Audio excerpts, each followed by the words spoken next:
Welcome to Season 3 of Bridge the Gap, a podcast dedicated to inform, educate, and influence the future of housing and services for seniors. Powered by our supporting partners, TIS Insurance, Morrison Living, NRC Health, OneDay, Argentum, the Bridge Group Construction, and Solinity. Find out more about this podcast at btgvoice.com. Welcome to Bridge the Gap podcast with Josh and Lucas. We have another exciting guest on today. We are in California, beautiful location, and we are surrounded by excellent thought leaders. And I grabbed this one out of the hall and I said, "You've got to sit down with us." Well, you were telling me about this great conversation you were having, and I was like, whoa, that's fascinating. And then I found out we were going to be able to have her on the show. So I am honored to have Meredith Mills. She is the COO of Country Meadows out of Pennsylvania. And not only is she a rock star in the industry, she has been a long time listener of Bridge the Gap. And that is incredible. From the beginning. Honored. And you're not just saying that? No, my VP of IT was listening to you guys and said, man, you have to listen to this podcast. Oh, we're going to blush. No, Yeah. That's so sweet.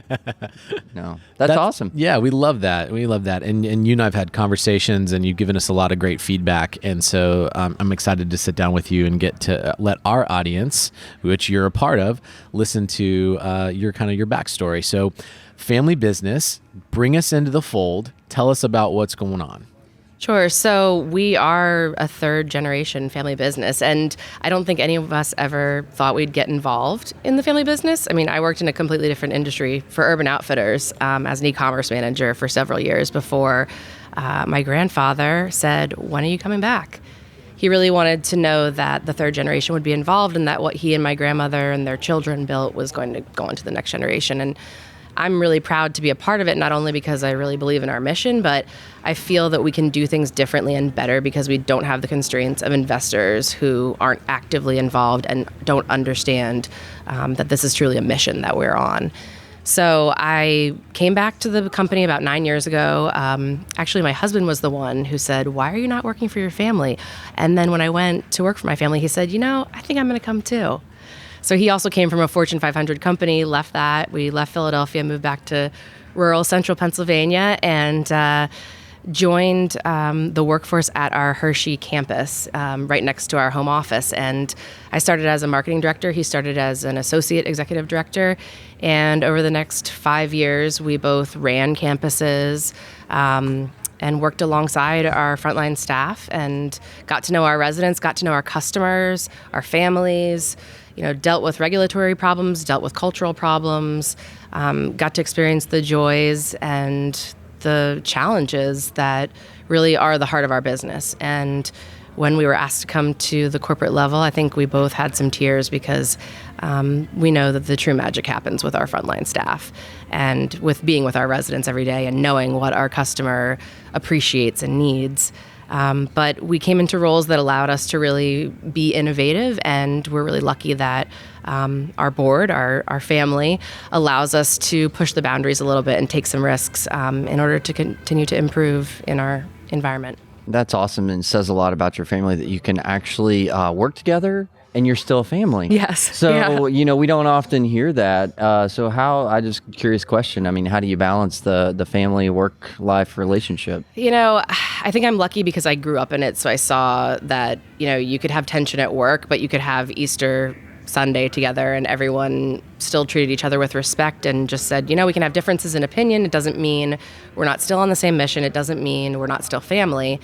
And my husband grew up in an entrepreneurial family that had a family business as well. And so I think it was really helpful that he had that basis to come into, although he'll still say he's an outlaw, not an in-law. I can sympathize with that. Strong culture in this family business, I can tell. Yes. A lot of alphas. So that's a long tradition of great family business. And I can only imagine as our industry has evolved through the years, you guys have had to evolve and pivot. Can you take us on kind of that journey on the family journey through this industry? Sure. Well, so originally my grandparents founded a nursing home company, Leader Nursing Home, back in the I'll say 50 years ago, I think back in the 60s.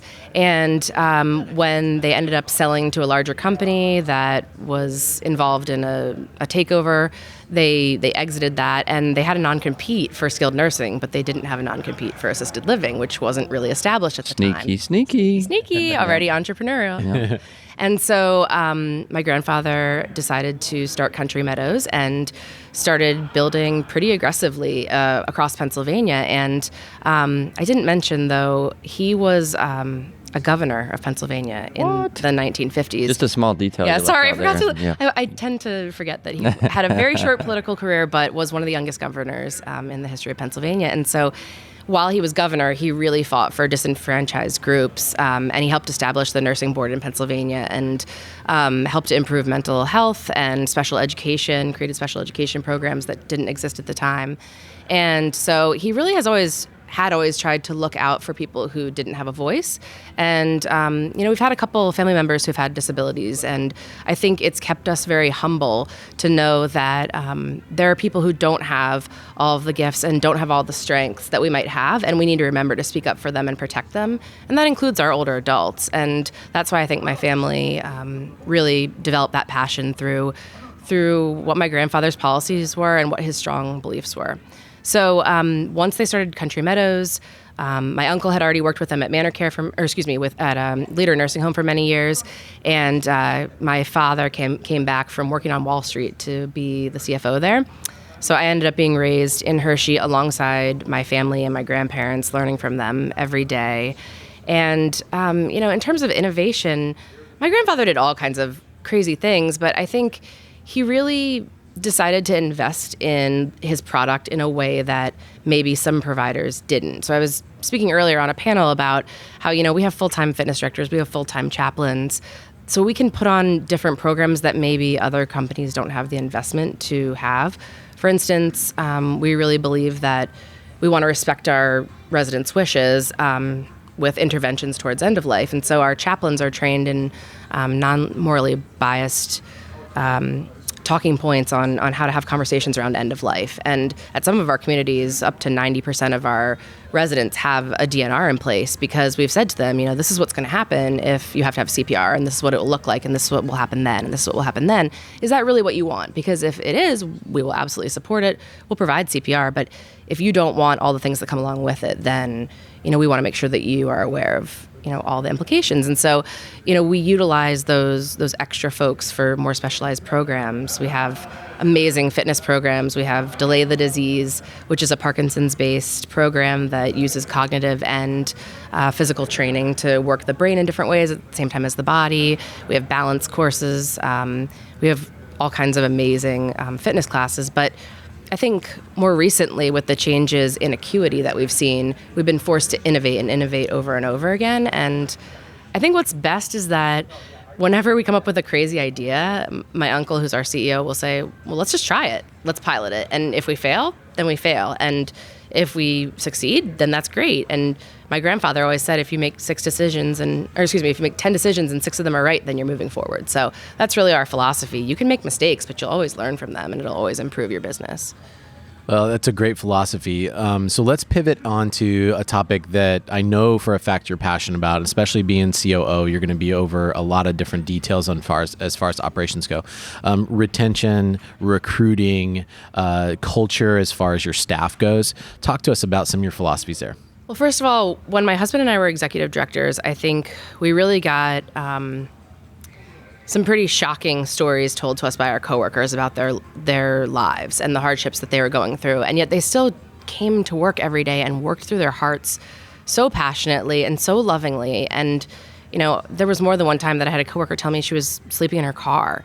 And it just broke our hearts to know that, through no fault of their own sometimes, they ended up in situations, and still continue to, where they're really struggling. And I think my husband and I both really made a vow during those years, being really shaped by being around our coworkers who are so incredibly special and important to us, that we wanted to do everything we could to continue to raise the living wage for them so that they can build a better life through working for us, and because it's the right thing to do. And so we've pretty aggressively raised our wages over the last 24 months, but we've recognized that on top of that, obviously the workforce has gotten even more tight, and as we say, we're kind of still fishing in the same ponds. Immigration isn't changing from in the foreseeable future. And so we've started to look at ways that we can continue to improve our communication, our benefits, and our career paths and education opportunities for our coworkers, so that once we get them in the door and they understand our culture, we can retain them in the best possible way. I love that. Yeah, and we talked about some metrics that you actually have to back that up. And maybe before the metrics, can you give some practical examples of how you're actually accomplishing that? Sure. So I would say number one is education. Education has always been a huge component of who we are as a company. And we actually own an educational company that solely provides products to assisted living companies. It's called Senior Living U. And so we create all of our own educational content, and we share it and sell it with other people as well. But we're really passionate about creating great education so that our coworkers feel not only that they can be competent in their role, but also that they can continue in improving themselves and in educating themselves to do a better job. So along with that, for almost every position in our company, there's a career path. And as you complete certain trainings, you get a pay raise. And, for a lot of our coworkers, that has allowed them to continue to push themselves, but also offered a reward with each step. In addition, we offer LPN and RN scholarships at full coverage if you qualify and you've been with us for a year. And we offer a lot of ongoing customized career paths based on our management roles. Aside from education, communication is really a huge challenge of a 24/7 workforce. So I mentioned to you guys earlier, people always get a kick out of this, but one of my uncles developed the Stupid Rules email several years ago, stupidrules@countrymeadows.com. Very easy to set up. Anybody can do it. But we had recognized that, sometimes we did a really good job of communicating to our coworkers, but we didn't do a good job of listening back or providing a venue for them to communicate back to us. And quite frankly, I can't solve all the challenges at our campuses, but my coworkers definitely can. And whenever a coworker comes to me with a challenge, I say, well, can you please come to me with at least one suggestion about how we can solve this? Because I don't know your daily work life well enough to solve this challenge, but you do. And so we have gotten countless submissions through Stupid Rules. It can either be anonymous or they can put their name on it. And we've gotten a lot of amazing suggestions for rules that we had that people were like, this just makes me feel less loyal. And I don't want to feel less loyal. So could we change this rule? And there's nothing they love more than when we change a rule, let me tell you. So we've spent a lot of time really looking over some of our policies that were more stringent and saying, is this really accomplishing anything that we really need, or can we just get rid of this policy, or can we loosen this policy? And so that's really been helpful in terms of developing better communication and showing them that we respond.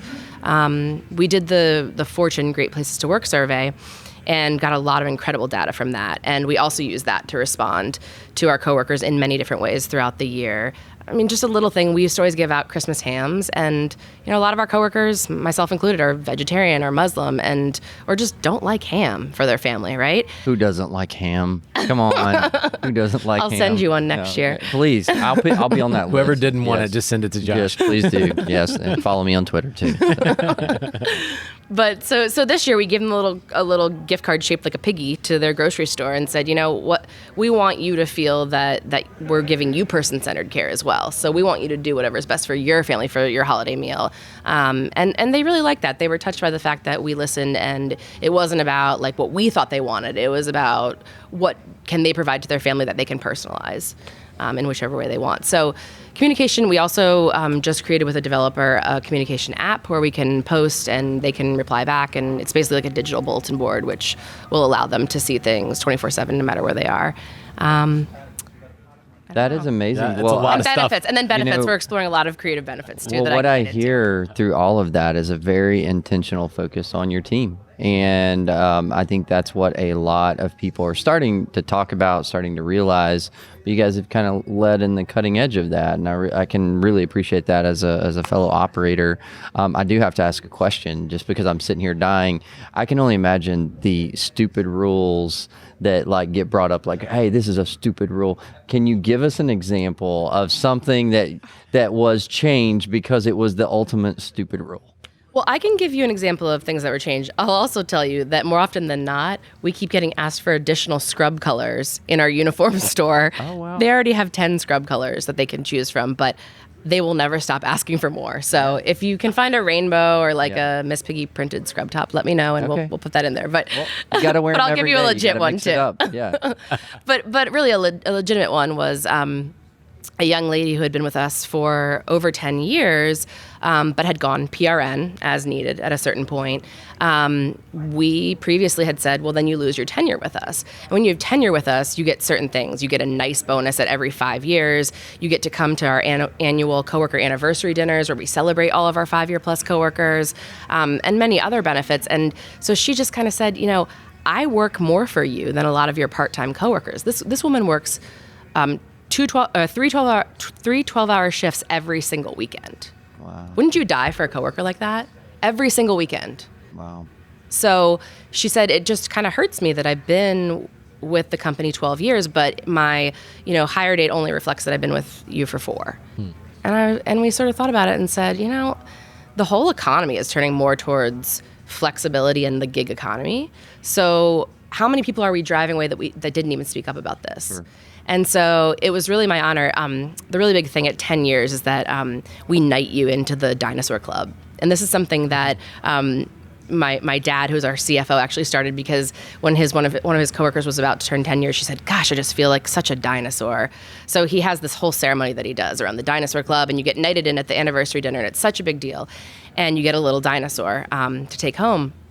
And so I am now doing the dinosaur knightings at a lot of dinners, and it was really an honor at the dinner this year because we reversed this stupid rule that I was able to bring this young lady who worked so hard for us into the Dinosaur Club once and for all. So. Nice. Ham-eating dinosaurs. I love it. Yes. That's what I got from all that. No, that was really, really super awesome, and I love what you are doing with culture. Do we have time here to talk about... I heard just like, I couldn't even piece it all together, some really fascinating things relating to workforce that you all were talking about that I just caught a piece of. Can y'all dive into that? I thought it was fascinating. Yeah, explain it. I mean, it's kind of like a shadow workforce here. Yeah, so I don't know that most people know about this, but I did not. Never heard of it. And I didn't until it was presented to us through a local friend.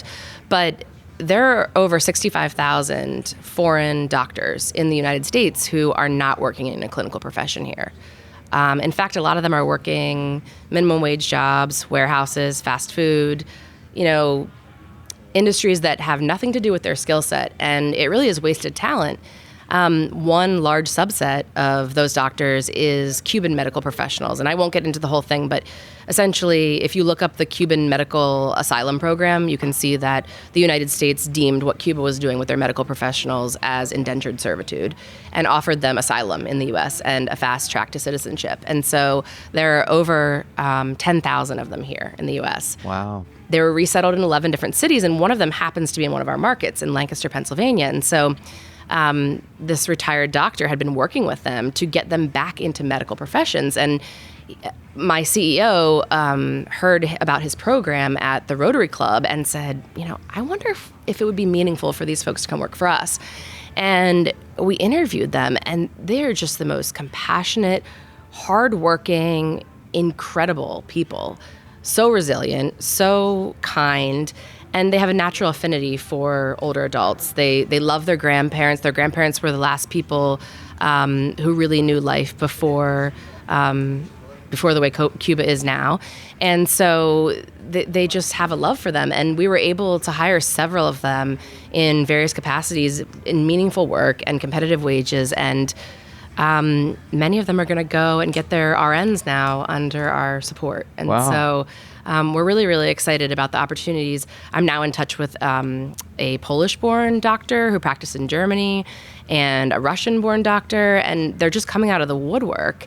And, if you just give them a path towards improving themselves, they're so incredibly grateful, and they'll work so hard and so loyally for you. And I think that for anybody out there, not just around Lancaster, Pennsylvania, but if you connect with the literacy councils in your counties, you may find that a lot of these professionals are already in your communities and are just unpacking boxes at the grocery store, or, packing boxes at a warehouse, or doing something that doesn't require a lot of English. And if you can help them to advance their English skills, they can contribute so much more to our society. So you mentioned the literacy workforce, because I have to imagine a lot of eyebrows will raise and the light bulbs will come on like, hey, I haven't heard of this either. This is interesting. Is that the best outlet to find these people? So a lot of different counties have a literacy council, and it helps people who want to improve their English and improve their ability to make their way up in the workforce. And I know in Pennsylvania and Maryland, we have one for almost every county. And so I would say if you Google the Literacy Council in your area, you'll likely find something that offers ESL courses and connects refugees or immigrants with opportunities for improvement here. And you may be able to go and speak with those nonprofit corporations about, have you seen these types of individuals coming through your doors? And I think more often than not, you'll find that they're way more out there than we realize. Wow. So how has the acceptance of from your residents and your other team members been towards the injection of people from another country coming in that maybe don't have the same accent or the same cultural background? So I have to let my political feelings out a little bit publicly here, and I think I stand for most of our organization and my family when I say that we are so incredibly proud that the top rating that we got out of the Best Places to Work survey was acceptance of diversity in gender and race at our company. And that's something that in the way our culture is today in the U.S., is our way of fighting against hate in our own little corner of the world in some way. And I think our coworkers know that, our coworkers appreciate that, and they feel that we are a safe place to come to work no matter what their, gender, sex, creed, whatever. They know that they can come to work and feel that they are accepted as a part of our family. And so they have accepted these people with open arms. And our residents have even wanted to start learning Spanish from them, wanting, extra alone time with them one-on-one. One of the gentlemen is a former physical therapist, and he is now a restorative coordinator in our restorative program. And he kind of said, well, I've found my life again. He said, his mentor who really helped develop the program said, what more do you want to do after this? Do you want to go get your RN? Do you want to try to be a CRNP? Where do you want to go from here? And he said, I feel whole again just being back in restorative physical care. And I think that because of their these folks' work ethics and their gratitude for being accepted into a community that says, you don't have to just exist here. You can thrive here in America, and we're here to support you and be your family that you didn't have. They react to that just like any normal human being would, and we rally around them. That's so awesome to hear. And thank you for sharing that with our listeners. Thank you for sharing your story, your personal story, your family's story, and what an awesome culture you guys have developed there. So kudos for that. Yeah, and that's the reason why we needed to have you on the show, Meredith. It's you are a great thought leader and a young thought leader in the business. So as we round out the show, I don't want to miss the opportunity for you to speak to that younger kind of millennial workforce that are trying to find their way in the world, and either are trying to step into senior living and can't quite figure it out. Maybe they've worked in other industries that seemed a little bit more I don't know, cooler, sexier, flexible, but they love the feeling and the mission behind it. Or maybe just some people that are listening and are just learning about the senior living industry. Can you speak to them? I think I was part of the edge of the millennial generation that just barely grew up without cell phones and, didn't have social media until the end of my college time and wasn't bombarded with all of this information and all of these images of what life should be and what we should aspire to. And it's really all about money and material things. And I often feel like I need to take a break from social media because it is so much of just things.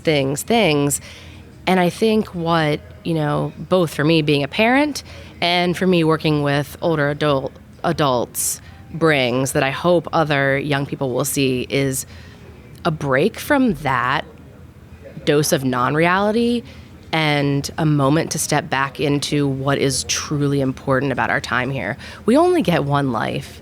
We only get one time here. And if we can put our heads on our pillows at night and know that we've made even a small difference in someone's life, and to make a difference in somebody's life when they're going through such challenging times or their great bookend at the end of life, I don't think there's any greater calling or any more honorable role to have in this world.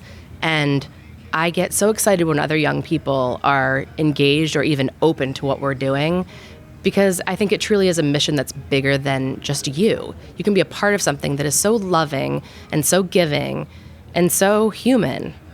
And I'm not sure what other occupation could provide that for you.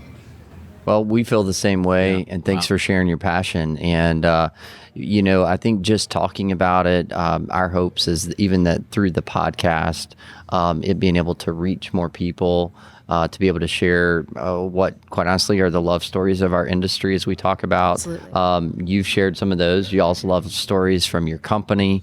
And so that's really, I think, what helps the wildfire spread and get people more engaged around purposeful living, purposeful work, mission-driven work. And it's such an exciting, rewarding industry to be part of, for sure. Well, thank you for helping to spread the word. Yeah, well, it's our honor and our pleasure. And thanks for spending time with us today and sharing your story. Meredith Mills on Bridge the Gap. This has been a great conversation. Thank you so much. And thank you for listening to the show. You've been an advocate of us. You've shared it with your friends and colleagues. And we really do appreciate that. Thank you. So we'll make sure that we connect to you and your organization in our show notes so that people can send you a message and get to know more about you. Go to btg.com to listen to all of our episodes and connect with us on social media. And thanks for listening to another great episode of Bridge the Gap. For a full library of episodes, merchandise, and the 2020 conference tour schedule, visit btgvoice.com. Join the conversation on social media by following @BTGVoice, and we'd love to hear your thoughts on this episode.